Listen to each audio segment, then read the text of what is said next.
Oscar, a ver, hablemos a Heriberto Grijalva. Heriberto Grijalva jugó un papel importante, el exrector de la Unison, a quien vamos a estar consultando como colaborador también, porque él rechazó ese salario, él vio lo que estaba ocurriendo y él se deshizo. ¿Cómo ves, Oscar Ferrato? Bienvenido. Ahorita, para marcarle también a Nicolás y entrar a mesa de análisis ya, el público está que arde muchísimo comentario. Sí, En la red.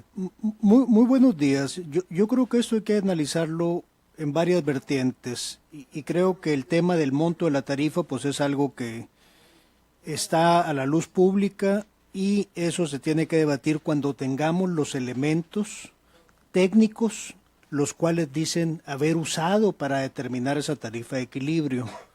Pero acabas de tocar un tema importante y el que me antecedió, que yo lo tenía ubicado como director de la Fundación Cano Vélez. Ajá, sí. Sí, era el director de la Fundación Cano Vélez, este señor, creo que también economista, connotado. Estamos hablando de la prostitución del término ciudadano. Ajá. Esto no es un consejo ciudadano, y cuando él mismo te dice que es un consejo técnico, pues hay que recordarle que la ley 149 habla del Consejo Ciudadano del Transporte Público Sustentable. En la ley orgánica efectivamente hace mención en un artículo de un consejo técnico, que en su artículo 4. Entonces hay una confusión, pero en realidad estamos hablando de un consejo técnico ciudadano. Al recibir una contraprestación por honorarios de una sola fuente, pues para efectos prácticos son empleados del gobierno y tenemos que decirlos con nombre y apellido, y además en jurisprudencia laboral son empleados porque reciben una contraprestación mensual por un determinado tiempo, que aunque sea por honorarios, pues finalmente son empleados del gobierno, y en ese momento pues yo creo que no pierden su calidad de ciudadanos para votar y ser votados, pero son un burócrata más.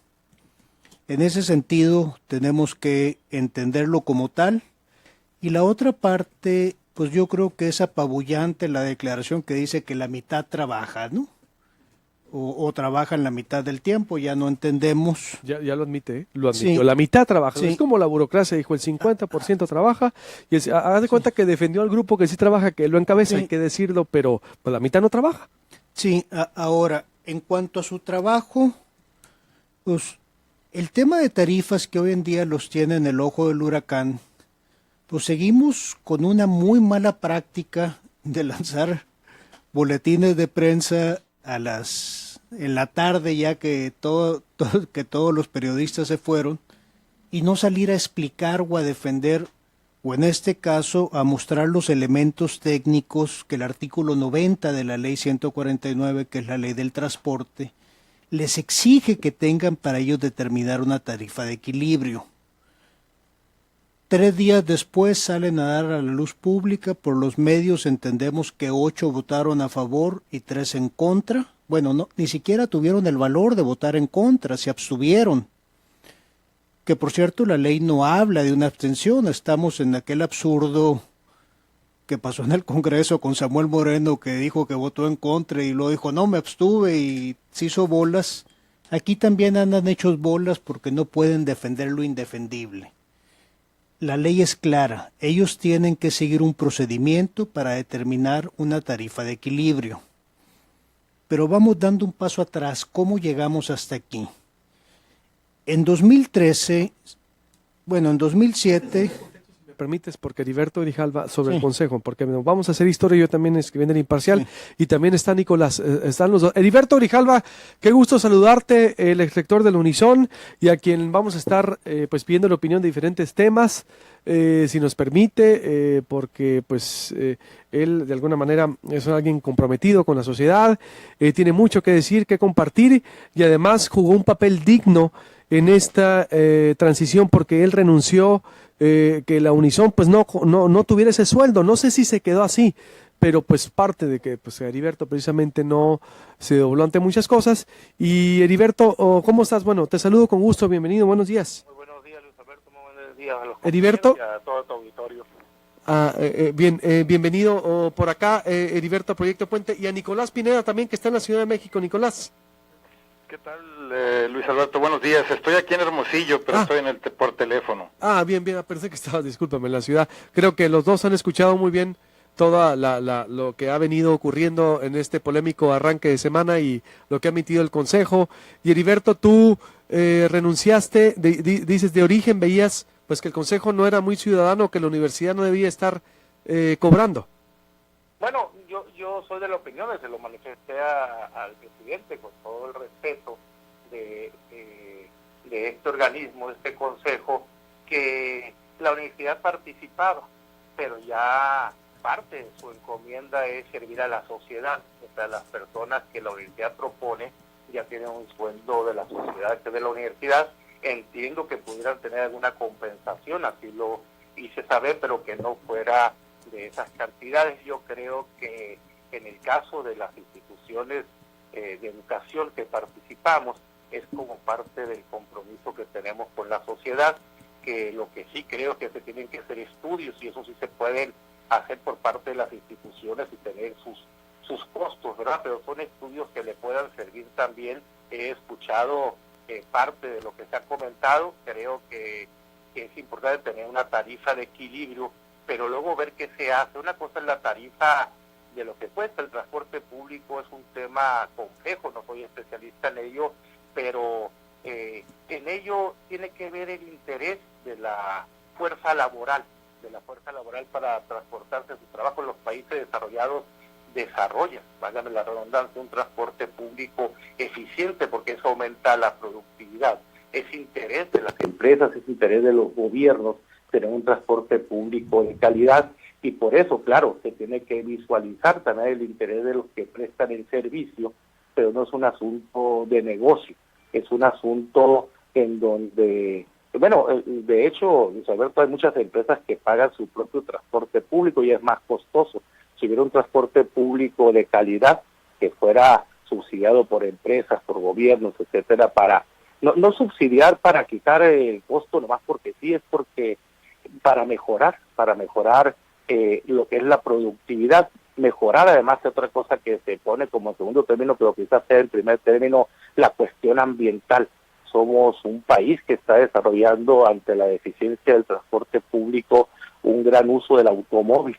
Pudiera eficientarse y respetar la parte ambiental. Entonces, por eso es que nosotros decíamos que podíamos aceptar recursos para estudios, para adecuar estudiantes, tesistas que pudieran contribuir al trabajo que hace el Consejo Ciudadano, pero ya las propuestas de la universidad está de por sí el sueldo que recibe la persona por hacer ese trabajo. ¿Tú lo rechazaste, Heriberto? ¿Rechazaste que la universidad estuviera cobrando entonces el sueldo? Lo que yo propuse, y bueno, a mi término todavía no pude llegar a un acuerdo, es que hubieran dado caso ese recurso no como un sueldo personal, que hubiera para estudios que se pudiera hacer alrededor del transporte, que pudiera financiar con esa parte. De todos modos, nuestro representante tenía un sueldo como profesor de la universidad y pudiera tener un incentivo, no lo niego, ni me opuse a ello, pero no un sueldo, porque entonces deja de tener el carácter que es. ¿Por qué está la universidad ahí? ¿Por qué están las instituciones? No es para proponer a alguien, y porque eso lo hubieran hecho en forma individual. Cuando se hace institucional es para poder contribuir a hacer propuestas junto con empresas, junto con gobiernos, junto con la sociedad, de mejorar el transporte público. ¿Cuál sería tu opinión entonces del destino de esto? Dices, ¿con una política de movilidad o qué? Es decir, bueno, se te siguió, pero lo recibió, o antes de eso, se propuso que el sueldo de consejeros ciudadanos se usara para estudios del transporte, y te hicieron caso por lo menos, Sí, yo hablé con el presidente y todo, le comenté la situación que yo veía cuando se creó el consejo. No existía tales salarios, tengo que entendido que es en el presupuesto de este año, y por eso yo tuve mis reservas como institución de educación superior, porque luego ya se complica, y a veces ahorita el tema es fuerte, y en lugar de estar platicando a lo mejor de lo que debe hacer un transporte público de calidad, como que la sociedad siente que es un tema, el aumento de las tarifas, que pudiera ser necesario, pero lo siente que se da siempre y con las mismas promesas de que mejorará el servicio, y no se ve tal cosa. Entonces la sociedad pues lógicamente no tiene confianza. Yo creo que tenemos que trabajar en conjunto, tenemos que mejorarlo, ver cómo va a ser el esquema. Por supuesto, técnicamente se tiene que sacar un costo. Cuarto, lo que cuesta técnicamente no quiere decir que lo tenga que pagar el usuario. Creo que por ahí van varias intervenciones, pero se tiene que hacer de una manera transparente, se tienen que poner los números y luego cómo contribuimos todos a que ese costo no se recargue en el usuario, en el trabajador, porque imagínate a alguien que gane el salario mínimo, que anda alrededor de 80 pesos diarios, que tuviera que gastar 20 pesos o más de 20 pesos en transporte, estás hablando que está utilizando más del 20% de su salario en transporte si fuera una vez, si volviera, pero además tiene hijos que estudian, tiene otras necesidades que le hace que consuma buena parte de ese recurso. El subsidiar, por ejemplo, el transporte público no es un elemento malo, al contrario, es en lugar de yo como empresa o como yo gobierno que tengo empleados, estar teniendo mi propio transporte para mover a la gente, tengo un sistema público de transporte que les permite llegar en buenas condiciones y a tiempo a su trabajo. Nicolás, ¿cómo ves, Nicolás Pineda, todo esto? Pues buenos días, Luis. Buenos días. Mira, yo considero que el problema del transporte en Hermosillo y tal vez en las otras ciudades del estado donde opera este sistema no es el Consejo Ciudadano del Transporte. Y creo que tampoco es discusión si eso no es ciudadano. Eso se me hace un poco fuera de lugar, ¿no? El problema del transporte en Sonora o en Hermosillo yo lo veo en que hay un mal modelo o formato de concesión y regulación del servicio. Y yo plantearía o focalizaría mi análisis en 2 puntos. Es una concesión a la que no se puede sancionar, no hay sanciones por incumplimiento. Primero, en esta cuestión, la gobernadora acaba de estar en un transporte donde vio que no había refrigeración, que había vidrios quebrados y no sé cuál es otro problema, no le pasó el reporte al director general del transporte. No va a pasar nada, no le van a retirar la concesión, ¿acaso arreglarán ese camión o no sé? Pero no hay manera de sancionar a Sictusa o a los otros concesionarios porque no cumplan con lo que dice la ley. Pues si sancionaran a los concesionarios, estarían castigando a los usuarios, es lo que ha pasado al parar o al retirar camiones, ¿no? Entonces ese es un problema con cómo está el formato del servicio. Segundo problema, y ya lo mencionaba en parte Oscar hace rato, ¿no? No tenemos la información sobre ni general del servicio, ni de las finanzas del servicio. Hace un momento te acaba de dar ahí el director de Sictusa un panorama general de las finanzas de Sictusa, ¿no? Yo acabo de entrar a la página de Sictusa y la información que aparece ahí es de 1913. No publican su información. Hay datos que no me checan de la información que él da. ¿1900 qué? Del 2013. Dije yo. Del 2013, dice. Okay. Sí, gracias. Hay datos que no me checan. Dice que las concesiones cuestan $1,000,000 y te dan un rendimiento o una renta mensual de 15,000 pesos, ¿no? Se me hace muy mala inversión en ese sentido, ¿no?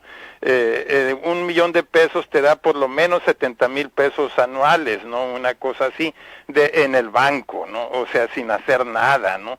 Entonces, ¿cuál es el juego aquí? Porque estamos en un problema recurrente. Cada vez que se sube la tarifa, entramos en este juego, ¿no? Y echarle la culpa al Consejo Ciudadano, que si son una bola de flojos, que si cobran mucho. Yo creo que el problema aquí es que no tenemos el modelo bien definido, ¿no? Yo no dudo que los costos del transporte sean efectivamente 11 pesos, o quizá más, o quizá menos. Tampoco dudo que para la mayoría de la gente, los trabajadores, sea complicado pagar 2 o 4 veces al día esa tarifa, ¿no? Entonces, el problema aquí es que si tenemos tres actores principales. Por un lado está el gobierno como ente regulador a través de la Dirección General del Transporte, que depende de la SIDUE. Por otro lado están los concesionarios, que son los operadores del servicio público, y por otro lado están los usuarios, que es más o menos 600, el 60% de la población, o una cantidad así, ¿no? El ente regulador, o sea, el gobierno, la Dirección del Transporte, debería de controlar cómo se presta el servicio. Debería controlar el estado de los camiones, que tenga refrigeración, que estén los vidrios, que esté en un aspecto decente, ¿no? Y los horarios y las rutas y todo eso.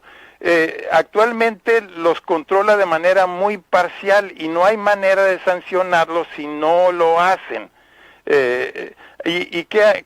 Los concesionarios, ¿qué hacen? Los concesionarios, a ellos les beneficia mucho que no tienen una información, auditoría clara, porque eso les permite a ellos recibir periódicamente subsidios del gobierno. Entonces siempre van a estar con una estrategia de recibir más subsidios, que les compren los camiones, que les subsidien más, y cuando no tenemos la información detallada, el estudio que ya mencionaba también Oscar, ni de esta tarifa, ni de en general cómo opera el servicio anualmente, ni de los datos estadísticos de cuántas gentes se mueven en cada ruta y con qué frecuencia, etcétera, y cuántos son estudiantes, o a qué tarifa, de 7 pesos o de otra, o de 4 o de ninguna, ¿no?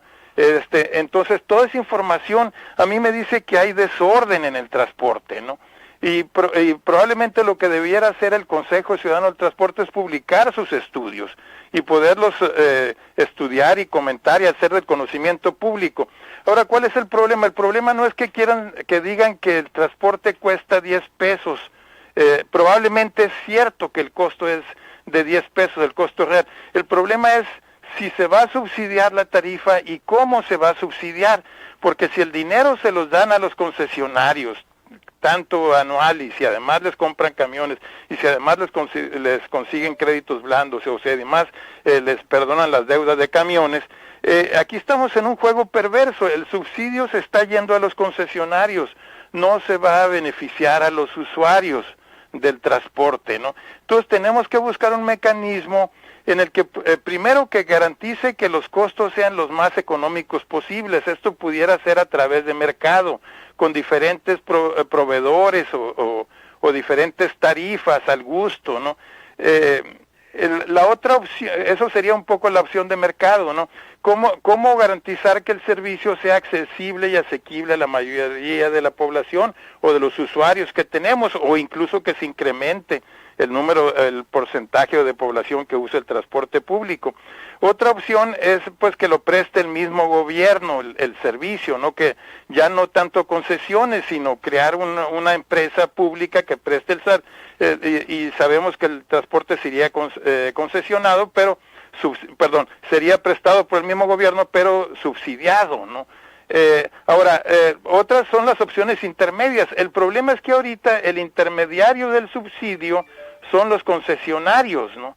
Y ellos siempre van a pelear por más subsidio y nunca dar un transporte totalmente satisfactorio para abaratar sus costos, y no hay manera de sancionarlos, porque un paro del transporte afecta a los usuarios, no afecta a los concesionarios, ¿no? Estoy de acuerdo. Oscar, ¿cómo ves todo lo que dice Heriberto y Nicolás? Muy interesante.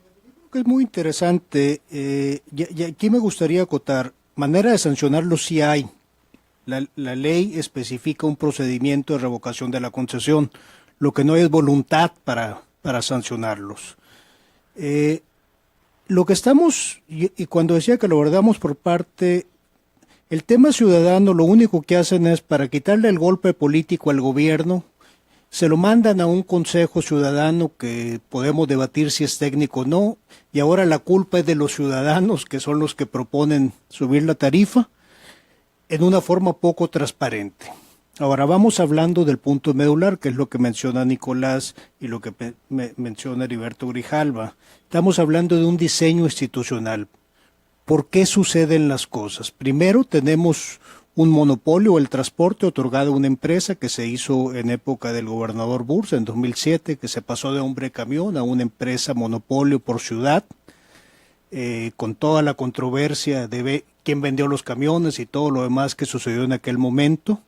Y luego tenemos un diseño institucional que tenemos subsidios cruzados no transparentes que no van a la población objetivo. Tenemos intermediarios en el subsidio y el presidente del Consejo Consultivo, que tengo entendido que es economista y un buen economista, sabe que si algo genera distorsiones son los subsidios cruzados y los subsidios a través de intermediarios. Los subsidios tienen que ser directos a la población objetivo y de forma transparente. Aquí tenemos un intermediario de los subsidios que tiene un incentivo para deteriorar el servicio porque así puede obtener más subsidio. Están tratando de incrementar sus rentas y el mismo presidente Situxas te lo dijo. O sea, y se vale, es un negocio privado donde ellos buscan maximizar su utilidad, pero estamos hablando de un servicio de interés público. La otra parte, en el diseño institucional, pues yo creo que seguimos perdiendo mucho tiempo hablando de que si son ciudadanos o no son ciudadanos. Son ciudadanos porque tienen derechos de ciudadanos, pero al momento de tener una relación subordinada con una contraprestación económica, son trabajadores del Estado, les guste o no, de tiempo completo o no, no sabemos, o algunos ni siquiera de tiempo cero, porque ya nos admitieron que la mitad trabaja. Entonces, yo creo que en vez de perder el tiempo discutiendo si son ciudadanos o no, y coincido contigo, están prostituyendo el término ciudadano, tenemos que hablar de cuál es el diseño institucional, porque tenemos una serie de incentivos para que esto suceda una y otra vez, y tenemos una autoridad que ante la urgente necesidad del transporte, pues no puede revocar concesiones porque está amarrada de manos. Hay un monopolio que se creó en el gobierno de Eduardo Burs. Antes podían revocarle la concesión a un hombre de camión, ahora no lo pueden hacer porque es una empresa monolítica. Entonces, tenemos que hablar de cuál es la estrategia de movilidad que queremos en la ciudad. Ya hablábamos hace semanas de que la gente lo que quiere es tener certidumbre de a qué horas y con qué frecuencia va a pasar el camión. Por los números de camiones que andan circulando en la ciudad, pues tenemos un déficit de transporte público importante. Me tomé la molestia de preguntar cuántos había en una ciudad como Cuernavaca, que es una ciudad más o menos de tamaño equiparable con Hermosillo. Hay 1,000 camiones de transporte urbano. ¿En dónde? Más del doble, 2 veces y medio de lo que tiene Hermosillo. ¿Y cuánto vale? ¿Eh? ¿Y cuánto vale? Creo que está en 11 pesos. O sea, pero el tema de la tarifa no quiero entrar a discutir los pesos porque no tenemos los números. Y la ley es muy clara. Hay una tarifa de equilibrio, pero también la ley da incentivos para que exista un transporte cruzado. Le quito a uno, le cobro más para poder subsidiar a esta otra clase y tenemos ahí una serie de juegos económicos perversos. Lo que tenemos que tener, primero hablar de diseño, qué tipo de transporte queremos. Segundo, cómo vamos a regular un monopolio. Tercero, vamos viendo números y la tarifa de equilibrios es un cálculo actuarial. No deberíamos estar discutiendo de números porque los números no tienen ideología ni los números juegan. Lo sorprendente ahorita que preguntaste quién preside la comisión y te dio el nombre, que es el representante de los concesionarios. Exactamente. O sea, por el amor de Dios, tenemos que hablar de lo mismo que hablamos la semana pasada. Hay conflictos de interés y los conflictos de interés se declaran. Ya lo vivimos en el Consejo Consultivo de Agua de Hermosillo, que ni siquiera saben qué está pasando. Ya lo vivimos en el Consejo de Evaluación Legislativa. Ya lo vivimos en el Consejo de Ciudadano de Seguridad. Ahora lo estamos viviendo en un Consejo Ciudadano del Transporte. Tenemos que enfrentar nuestros conflictos de interés y, por favor, el término ciudadano de aquellos Exacto. ciudadanos que queremos participar o participamos con nuestra opinión, con nuestra propuesta, por favor no lo perviertan usándolo para fines partidistas para fines de vestir a aquellos burócratas que son consejos ciudadanos o aquellos consejos ciudadanos donde los conflictos de interés son galopantes y no nos queda otra más que decir, pues sufren del síndrome de Estocolmo, como O a modo, dijimos. o a modo, es decir, es lo que... A modo, sí. Exacto, es lo que yo Sí. veía también, hoy Ahorita escribimos en el tenemos Imparcial. Sí, ahorita tenemos un Consejo Ciudadano de 9 que va a nombrar un Consejo Ciudadano de 5 que van a ser asalariados, que no van a... El Consejo del Sistema Anticorrupción, pero yo no he visto en los 9 que salgan a declarar sus conflictos de interés y creen que son ciudadanos que van caminando por el mundo sin ningún conflicto de interés cuando son evidentes que los tienen. Entonces, el llamado es, vamos revalorizando la participación ciudadana Exacto. y vamos declarando nuestros conflictos de interés, no pasa nada. Totalmente de acuerdo. ¿Cómo ves, Heriberto, con todo esto? Bueno, yo creo que se ha tocado el tema medular, que es lo que dice Nicolás, lo que dice este rato. Tiene que ver con el sistema, el proceso, como se es la parte de subsidio. Yo creo que eso es fundamental. Debería buscarse otros esquemas que hay en el país, en el mundo, otros esquemas donde se da el subsidio para el transporte, porque lo que decimos todo, lo que dice la sociedad, este tema cada vez que se plantea un aumento, viene el tema de que ahora sí van a pasar las rutas a tiempo, que sí van a tener las condiciones, se da el punto y no pasa nada. Entonces sí se tuviera que ver cómo es que se maneja y cómo cae el subsidio al usuario, que es el que va a escoger en dado caso y el que va a buscar teniendo ese subsidio, de que el servicio sea lo correcto. Creo que eso es la parte fundamental. El costo tiene un costo y un costo técnico, y han subido los combustibles, todo eso se puede estar de acuerdo. El asunto es cómo construimos un sistema de transporte público que ayude al desarrollo económico y que por lo tanto generará recursos que puedan soportar ese sistema de transporte. Si no, se cae en un círculo vicioso. Decía, y no tengo que hacer la referencia, decía mi madre en aquel entonces, no se acuerdan mucho, ya los que tenemos algo de edad, escaseaba de repente la leche, que la pasta de dientes, etcétera, y siempre que se quería subir las vacas ya no daban leche y no era negocio, y mi mamá se preguntaba para qué tenía vacas la pobre gente si perdía dinero. Entonces este tema se vuelve recurrente, yo creo, se vuelve recurrente. Hay una necesidad de entrarle a fondo, que es la parte del subsidio, que creo que debe de existir.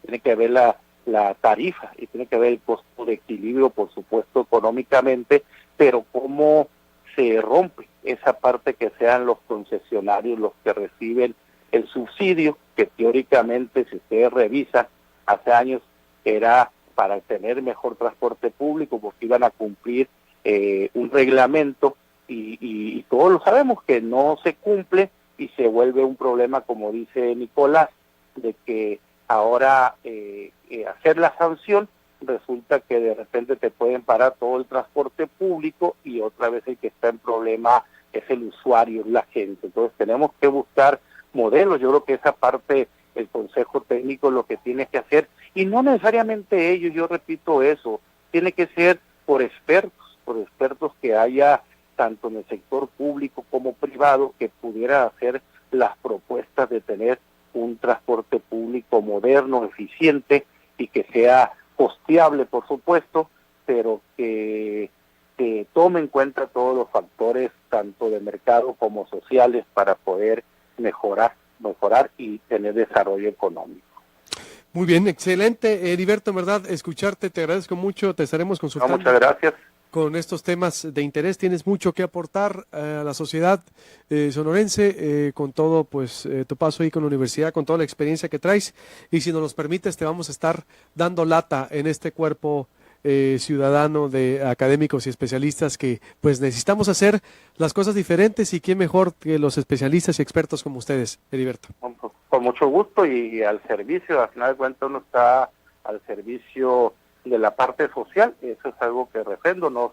Ya estoy ahorita yo fuera de la parte de la rectoría, y creo, y siempre lo dije, que como universitarios tenemos que buscar si podemos aportar algo a la discusión y a la mejora de la vida de la sociedad. Muchísimas gracias a ti y a todos tus colaboradores, y una felicitación por tu programa. Al contrario, será un honor. Tienes mucho que aportar, insisto, Heriberto, para la discusión, del análisis, y voces acreditadas, documentadas, preparadas, es de lo que se nutre Proyecto Puente, y quién como tú para estar aquí. Así que bienvenido. Gracias, Heriberto. Buenos días. Gracias, hasta luego, buenos días. Nicolás, para finalizar, si tienes algo. Bueno, pues yo insistir en que se haga público el estudio de la tarifa. Tienes toda la razón ahí. Debemos de conocer exactamente también cuál es el flujo de subsidios del gobierno del estado al transporte, y bueno, replantear a quién benefician los subsidios. O sea, tal vez focalizar que efectivamente favorezca a los usuarios del transporte y no necesariamente a los concesionarios. Realmente no tenemos ni estadísticas confiables del transporte, ni sabemos realmente cuánto ganan los concesionarios, ¿no? O SICTUS en general. Y bueno, ver la manera de cómo se puede sancionar a quien se debe de sancionar sin castigar al usuario del transporte, ¿no? Yo en eso resumiría un poco mi participación, y pues gracias por la invitación. Al contrario, Nicolás, como siempre, atinado, como siempre, contundente, y tienes toda la razón. Omití, ahí fue ya, esa me la llevo para mí, Nicolás, no le pregunté ese subsidio, tienes toda la razón. No lo han hecho público, Nicolás. Es decir, pero como no han hecho público toda la información de hace 3 años, me lo confirmaba Jesús Caballero, que sí, el fondo ciertamente, como dices, puede pasar como secundario, pero es un consejo al que le pagamos, Nicolás. Hace 2 años le pedí yo la información a la Dirección del Transporte y me la negaron, dijeron que se la pidiera a SICTUSA, pero SICTUSA es una empresa privada, y ellos no están obligados a dar información, y que ellos no la tenían, ¿no? Uh-huh. Si reciben dinero público, están obligados a dar información sobre la parte del dinero público. Es a raíz de los cambios en materia de transparencia, SICTUSA es un sujeto obligado por el solo hecho de recibir dinero público. No están obligados a transparentar el resto de su información, pero la parte pública, por supuesto, que es una obligación legal. Ojalá y lo cumplan, ¿no? Pero sí, ¿por qué no ha hecho público el estudio, como dice Nicolás? Me llama la atención, no se ha hecho público. Yo omití, no le pregunté, porque el tema para mí es de rendición de cuentas, así que bueno, ya me admitió, sacamos la nota. Bueno, 50% no trabaja. El Consejo Ciudadano del Transporte es un sujeto obligado que tiene que tener una página de transparencia como marca la ley. No hay vuelta de hoja. Pero no la tiene. No la tiene.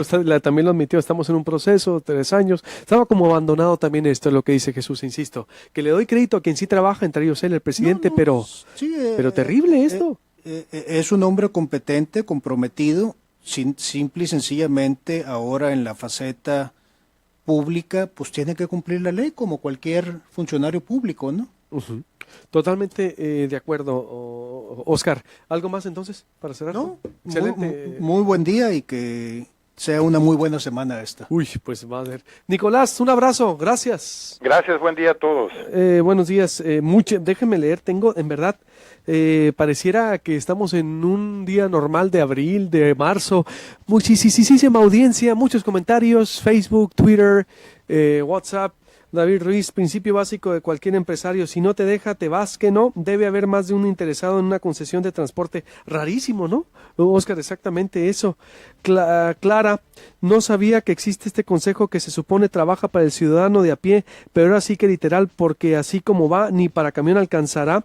Las chiquis aguayos, esos del Consejo Ciudadano que aprobaron el aumento del transporte público, no conocen las necesidades de la mayoría de los usuarios, y ya me lo admitió, no admitió aquí en Proyecto Puente, Jesús Caballero, trabaja el 50%, no lo dijo yo, lo dijo él, y eso no se me hace justo.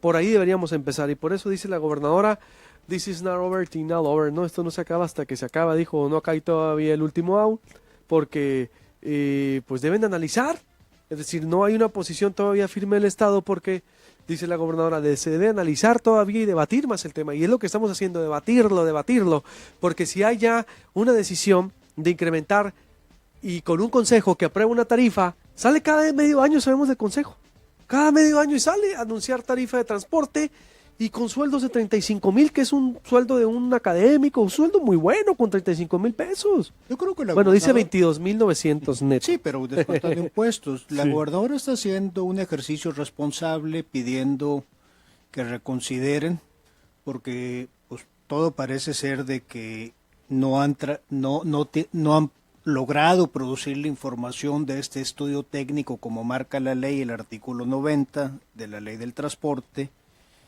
Y finalmente no se nos olvide, quien tiene el control de cuándo y cómo se publica, pues es el gobierno del Estado, ¿no? La parte ciudadana hay una tendencia de pasar el cálculo de tarifas a un consejo ciudadano, porque antes lo hacía el Congreso y cambiaron la ley para no tener que tener ellos el costo político. Les está funcionando. Ahorita todo el mundo está enojado con el Consejo Ciudadano cuando antes estábamos con los diputados. Pero no se nos olvide, es un servicio público concesionado y el Estado tiene la obligación de regularlo y tiene que haber un diseño y tiene que ser transparente. Pero yo creo que estoy de acuerdo con Nicolás y estoy de acuerdo con Heriberto. Vamos hablando de qué tipo de transporte público y qué estrategia de movilidad necesitamos para esta ciudad. Ya vamos a llegar a 1 millón de habitantes. Obregón es una ciudad importante. Nogales, San Luis Río Colorado. No es Hermosillo nada más. Y no se nos olvide que también hay una crisis en el transporte, no nada más en el urbano. Váyanse a la parte rural, váyanse a la zona agrícola. Ahí también hay necesidades de transporte público no satisfechas y eso tenemos que entenderlo, ¿no? Totalmente de acuerdo, porque no solo es Hermosillo, hay muchísima información. Este inventado Consejo Martín Flores Ciudadano se formó en la administración de Guillermo Padres, debería desaparecer. Sí, es lo que nosotros también documentamos hoy en el Imparcial. Se viene la anterior administración. Si alguien se quejó de ese consejo fue el Proyecto Puente, y también nos cuestionamos y cómo peleamos de que, ¿por qué estás formando un Consejo Ciudadano? Lavado de manos al Estado. Le quita la responsabilidad al Ejecutivo, al Estado, de decidir sobre vigilancia, operación y destino de tarifa, y haces un consejo de 11, no metes a ciudadanos y les pagas. Todo eso lo debatimos hace 2 años, recuerdo. El problema es que el tiempo nos alcanzó y sigue operando y a medias. Eso sí, y les pagamos con más de 6 millones de pesos de salario y el 50% trabaja, y lo hemos comprobado. Canaco no sabía de lo que se estaba probando. El representante de Canaco, que es, ahorita le voy a decir quién, que es el representante de Canaco, ahí se llama de Canaco, pues es él, exactamente, Caballero, Jesús Caballero, que lo dejó el Magalito, ¿no? Es decir, Sí, Jesús Caballero es él, Es no él. le comunicó, pero la presidenta es Mirta. Sí, pero Qué terrible que Mirta, que una cámara empresarial, no ella, no, ojo, no es personal, porque luego se la toman. Ella me contactó, me dijo, ¿sabes qué? Mi representante es Jesús Caballero, sí, pero ella no estaba enterada. es La que- cámara, Armando Barajas no ha dicho nada. es que volvemos a lo mismo, son puestos que se dan a cámaras empresariales, puestos académicos, a universidades, Ajá. donde se nombra un representante, pero no necesariamente está ligado con la Cámara. Lo acabamos de ver con el Consejo de 9, el Consejo de Selección, pues algunos los postularon, organizaciones académicas con la cual no tienen ningún vínculo, y una vez que están sentados en la silla, pues no tienen ninguna obligación hacia la Cámara. O sea, Canaco, en este caso, pues es evidente que no se enteró, y los comerciantes, con una gran sensibilidad y además con un gran sentido de negocio, pues jamás hubieran votado por esto, ¿no? Exacto. El tema de Canacintra me extraña porque pues si a algo le pega la movilidad es el tema del transporte público. No ha Me dicho preocupa nada. que el representante de CTM dijo me abstengo cuando no es una figura que está en la ley. Cuando se está en contra y se tienen los pantalones y la autoridad de decir votamos en contra. A mí me tocó en el Consejo Consultivo de Agua de Hermosillo en el tema de tarifas votar en contra. Inclusive el último aumento de López Caballero, el Consejo Consultivo votó en contra de la propuesta de tarifas del alcalde y lo tuvieron que arreglar en la Junta de Gobierno, pero hubo una votación donde la mayoría de los ciudadanos nos negamos a votar y dijimos votamos en contra. Entonces no pasa nada si se está en contra. Para eso es la fortaleza de un ciudadano sin compromisos.